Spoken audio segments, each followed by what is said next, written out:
শয়তানের নিঃশ্বাস। শয়তানের নিঃশ্বাস ব্যবহার করে রায়ন্দা বাজার রায়ন্দা রাজুর একমাত্র যে বাহন সেটি হচ্ছে কাঠের পোলটা। সেই কাঠের পোলের গোড়ায় তার দোকান অবস্থিত এবং তার দোকান থেকে শয়তানের নিঃশ্বাস ব্যবহার করে গত মঙ্গলবার দুপুর প্রায় বিকাল 2:45 সময় তার দোকান থেকে শয়তানের নিঃশ্বাস ব্যবহার করে নগদ অর্থ তাকে চেতনাহীন করে নিয়ে যায়। তা আমরা একটু তার সাথে কথা বলতে চাই। আমাদের সাথে আছেন তিনি। প্রথমে আপনার পরিচয়। আমার পরিচয়, আমি বর্তমানে থাকি এই পাইলট হাই স্কুলের মাঠে এর দক্ষিণ সাইডে। আপনার নাম কি? মোহাম্মদ আসাদুজ্জামান হাওলাদার। শয়তানের নিঃশ্বাস ব্যবহার করে আপনার কাছ থেকে অনেক টাকা নিয়েছে। জি, ঘটনা একটু বিস্তারিত জানতে চাই। ঘটনা হইলো, আমি বাসায় যাব দুপুরের গোসল করতে, তখন বাজে 2:40 থেকে 45। এই টাইমে আমি টাকাগুলো ঘুষিয়ে বাসায় নেওয়ার জন্যে আমি প্রস্তুতি নিছি।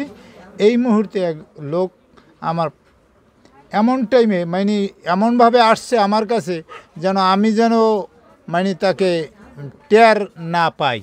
এসে আমার পার কাছে জায়গাইছে, দাঁড়াই বলে যাই এই শ্যাম্পুটা রাখবা নাকি? আমি কিছু না, আমার তো বেকারির দোকান, আমি তো শ্যাম্পু রাখি না। কয় দেখো না এই শ্যাম্পুটা কত ভালো। তখন ওই শ্যাম্পুটা আমার দেখাইতে যাই। আমার পরবর্তীকালে আমি কি করছি, তাকে টাকাগুলো নিজেই দিয়ে দিয়েছি। এরপর ও টাকাগুলো লইয়ে গেছে না। এরপর 20 থেকে 25 মিনিট পরে আমার জ্ঞানটা ফিরিয়ে দেখি আমার ক্যাশে কিছু টাকা পয়সা নাই। ওই সময় ক্যাশে কত টাকা ছিল মনে আছে কিনা? হ্যাঁ, ওই সময় আমি নিজে 35,000 টাকা গুণনা একটা বান্ডিলের মতন করছি।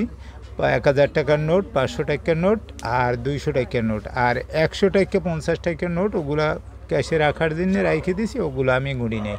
আচ্ছা, ওই ছেলেটি যে এসেছিল, ছেলেটির বয়স কেমন ছিল? বয়স হইতে পারে 40 পার হয়েছে। তাহলে তো উনি তো একজন প্রাপ্তবয়স্ক মানুষ। হ্যাঁ। আপনি তাকে দেখলে চিনবেন কিনা? হ্যাঁ, অবশ্যই চিনব তাকে। এভাবে দেখলে মনে হয় যে তিনি আমাদের এলাকার মানুষ? না, আমাদের এলাকার মানুষ না। আমার চোখে রান্দার বাজারের এবারে আমার চোখে পড়ে নাই। দীর্ঘদিন তামাইতে এখানে আমি দোকানদারি করি। আচ্ছা, উনি কি এই শ্যাম্পু আপনার নাকে ধরেছিল? ওই তো এই ধারে ধরিয়া বলছে দেখো দেখি এইটা। উনি বলেছিল যে উনি শ্যাম্পু বিক্রি করতে এসেছে। হ্যাঁ, শ্যাম্পু বিক্রি করতে এসেছে। তখন আপনার নাকে ধরেছে আর আপনি তখন চেতনা বোধ হয়ে পড়ে নাকি চেতনা হারিয়ে ফেলেন? হারিয়ে ফেলি, কিন্তু আমি ও টাকাগুলো ও আমার ইচ্ছায় দিছি, এটাই। আপনি থানায় অভিযোগ করেছেন কিনা বা বাজার কমিটির সেক্রেটারিকে জানিয়েছেন কিনা? কেউ জানি না, আমি দেখি নাই পরবর্তীকালে তাকে। আপনার দোকানে সিসি ক্যামেরাও নেই, তাহলে আসলে সিসি ক্যামেরা আশেপাশে যে ফুটেজগুলো রয়েছে সেগুলো চেক করলে পাওয়া যায় কিনা, সেই ধরনের চেষ্টা করেছেন কিনা? না, সে ধরনের আমি চেষ্টা করি না। ফুটেজ হয়তো এখানে তো যাতায়াত পথ, হয়তো লোকের সাথে সে নামে চলে গেছে, এই কারণে আমি। সবাইকে সতর্ক হতে বলবেন কিনা আসলে?